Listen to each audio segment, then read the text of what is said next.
Bonjour à tous, bienvenue à l'interview. Aujourd'hui, je reçois Arnaud Pinksteren. Bonjour. Bonjour.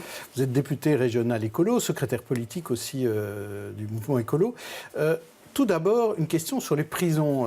Ces grèves, c'est terrible. La prison de Forêt dans un état dramatique. On a entendu le bourgmestre qui exigeait que le ministre Gaines fasse en sorte que la grève se termine et que la prison puisse fonctionner normalement. Sinon, il allait arrêter d'accepter de nouveaux détenus dans la prison. Comment se fait-il que cette situation de prison dans Bruxelles est si mal gérée que ça ne fonctionne pas ? C'est effectivement, d'abord, avant tout, un problème fédéral. Et moi, ce que je constate ici, c'est qu'il y a un double désinvestissement dans les prisons. Il y a un désinvestissement dans l'infrastructure, et on sait que, on connaît la vétusté des prisons de Forêt, de Saint-Gilles, de Berkendal. Donc il y a un problème de vétusté qui est manifeste. Et puis, il y a un problème aussi de personnel. C'est-à-dire que le cadre n'est pas rempli dans les prisons, les agents pénitentiaires sont soumis à de fortes pressions, et on voit que la grogne, elle est d'abord sociale, en fait, et c'est elle qui a suscité ces différentes conséquences aussi au niveau des détenus. Et donc, j'ai eu l'occasion récemment de visiter la prison de Saint-Gilles. On me disait, ça fait plusieurs mois en fait, que les détenus n'ont plus droit qu'à 1 heure de cours par jour, d'extérieur par jour.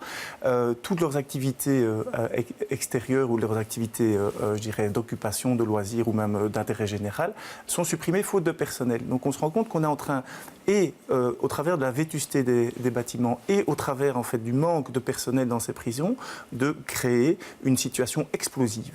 Et aujourd'hui, on veut lutter contre le radicalisme, on veut donner une chance à tous ces jeunes qui sont en prison, tous ces jeunes entre 20 et 30 ans qui se retrouvent ici dans nos prisons bruxelloises. On veut pouvoir les réinsérer par la suite dans la société. Je pense que les conditions de détention telles qu'elles existent aujourd'hui, donc tant en termes de salubrité qu'en termes d'accompagnement, de possibilités de formation, etc., ne sont pas réunies pour proposer un avenir à ces jeunes. Alors, on parlait quand même d'une nouvelle prison. On avait dit on ne veut plus de prison dans les villes, on veut une prison un peu à l'extérieur, dans les champs. Et on parlait de la prison de Haren. Oui. Qu'en est-il de cette Pour le coup, c'est effectivement dans les champs, c'est clairement à l'extérieur. Et donc, la prison de Haren, on se rend compte que le contrat n'a toujours pas été signé, que les discussions sont toujours en cours, qu'on ne voit pas très clair. Il y a maintenant une nouvelle concertation qui s'annonce avec ce déplacement ou cette intégration du sentier du Kelbeek qui a fait grand bruit et qui a permis justement de freiner ce projet quand même relativement mégalomane et très coûteux pour la collectivité. Alors on dit Vous n'y croyez pas à ce projet-là ? Parce qu'on a quand même besoin d'une grande prison. On a besoin d'investir et dans le personnel, comme je le disais, et dans les infrastructures. Oui. Nous pensons qu'il est possible de rénover tout ou partie des institutions pénitentiaires existantes dans le centre de Bruxelles qui sont proches du palais de justice, qui sont donc accessibles aux familles, accessibles aux avocats.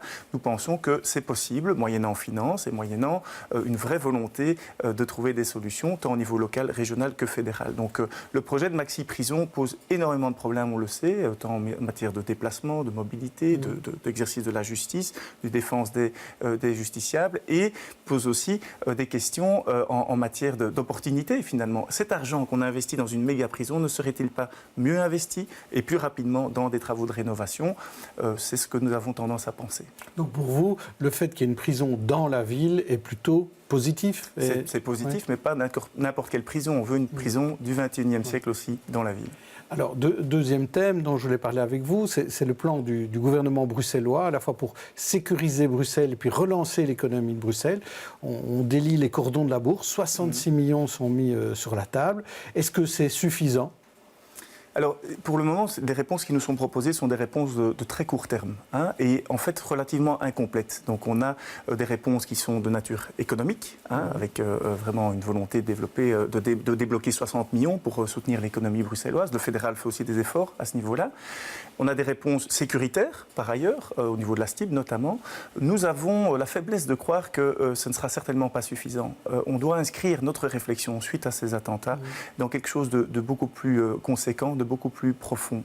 Nous partons du constat qu'à Bruxelles, en fait, nous partons du constat qu'à Bruxelles, il y a différents problèmes. Il y a d'une part un problème de dualisation forte.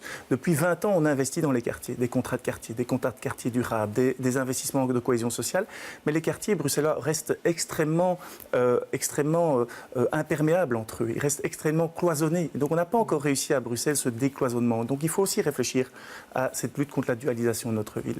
Autre aspect, c'est réfléchir aussi à la question de l'enseignement. On sait que notre enseignement est extrêmement dual, inégalitaire, en région bruxelloise, en communauté française, mais particulièrement en région bruxelloise. Là aussi, on n'entend pas vraiment la communauté française, la Fédération Wallonie-Bruxelles s'exprimer par rapport à ça. Et troisième élément, et qui est peut-être aussi essentiel, on a eu la semaine dernière des auditions au Parlement sur la radicalisation et les orateurs, dont M. Dassetto nous parlait tous les orateurs nous ont parlé de ce manque de confiance, en fait, de ce manque de confiance des Bruxellois entre eux, entre les différentes communautés, les Bruxellois envers leurs institutions. Et donc, à côté de la dualisation, à côté de l'enseignement, il y a aussi la question de la citoyenneté qui, pour nous, est essentielle. Alors, ça paraît des grands thèmes, des grands mots. Comment est-ce qu'on les aborde? Comment est-ce qu'on les aborde? Et là, on a différentes propositions. On pense que d'abord, on pourrait faire un système ou un plan, je dirais le plan des 3 euros. 1 euro investi dans l'économie, c'est 1 euro investi dans la sécurité et c'est aussi 1 euro investi dans l'éducation, la culture et l'enseignement à Bruxelles. Ça pourrait être une réponse, je dirais, d'un point de vue financier pour justement avoir cet élément, je dirais, pluriel dans les réponses. Autre élément, c'est la transversalité. Sur ces 66 millions, par exemple, on pourrait dire gardez 22 millions pour la sécurisation, 22 pour l'économie et mettez 22 millions pour ce que vous appelez citoyenneté, enseignement, culture. C'est évidemment pas des millions qui doivent venir de la même poche. Et ça, c'est mon deuxième point, c'est que les solutions, elles passeront inévitablement par un travail transversal. Fédéral, région et fédération Wallonie-Bruxelles et commune aussi, d'ailleurs, tous les niveaux de pouvoir doivent s'unir pour proposer un plan transversal pour répondre et financer ce plan 3 euros. Et alors, le dernier élément, c'est évidemment l'élément de citoyenneté. Comment est-ce qu'on peut renouer le dialogue et la confiance entre le citoyen et ses institutions?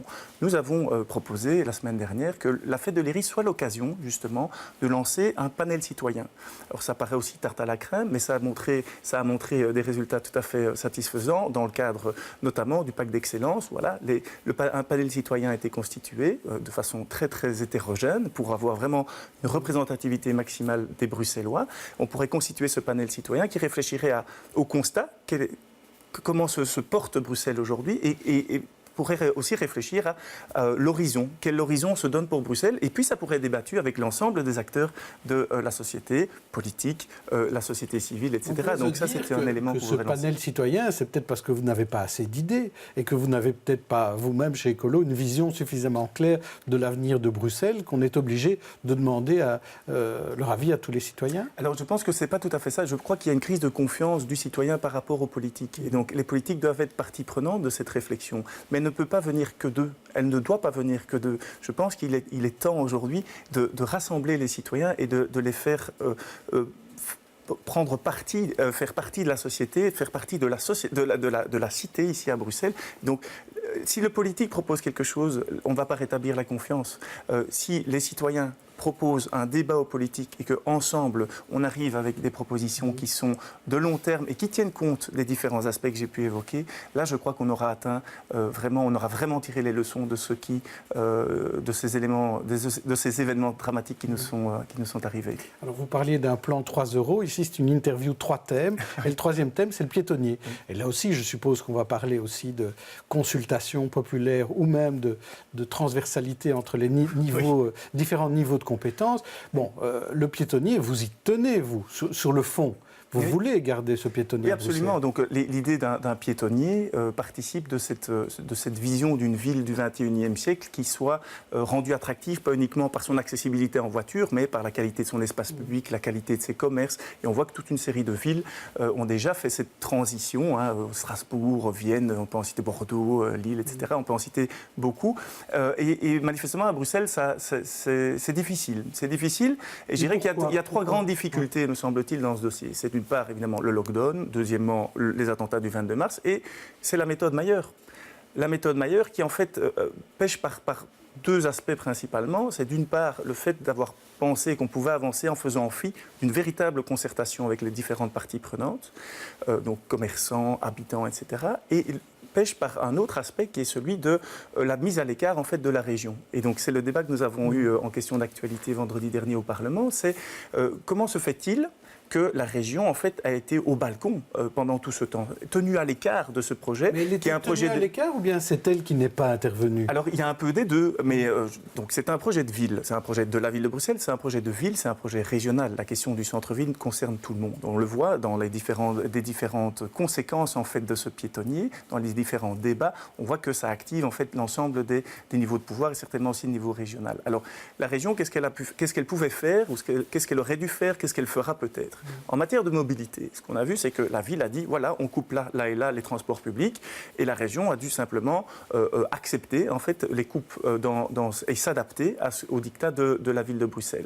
Et puis, qu'est-ce qu'on voit récemment? Donc, il y a 10 jours, on reçoit par la boîte un beau plan des parkings, où on a un visuel qui clairement essaie de souligner l'accessibilité en voiture du centre-ville, financé par Bruxelles Mobilité. Cette carte, en fait, n'était plus à jour, puisque la ville de Bruxelles avait changé ses plans 3 jours avant sa distribution. Donc on se rend compte que là, ça ne peut pas fonctionner.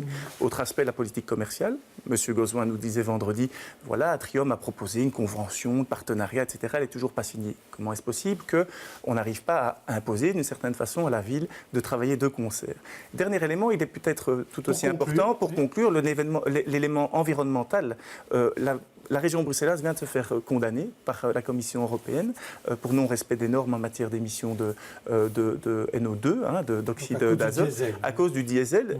Donc on voit que le piétonnier, en l'occurrence, il y a des analyses qui sont en cours, mais n'est pas une solution en matière de réduction de la pression automobile, puisqu'il y a un report de la pression automobile. Là aussi, en matière de qualité de vie, en matière de qualité de l'air, il est important, urgent qu'il y ait une concertation entre l'ensemble des acteurs. Merci Arnaud Pinksteren. Demain, je recevrai Françoise Berthiaud.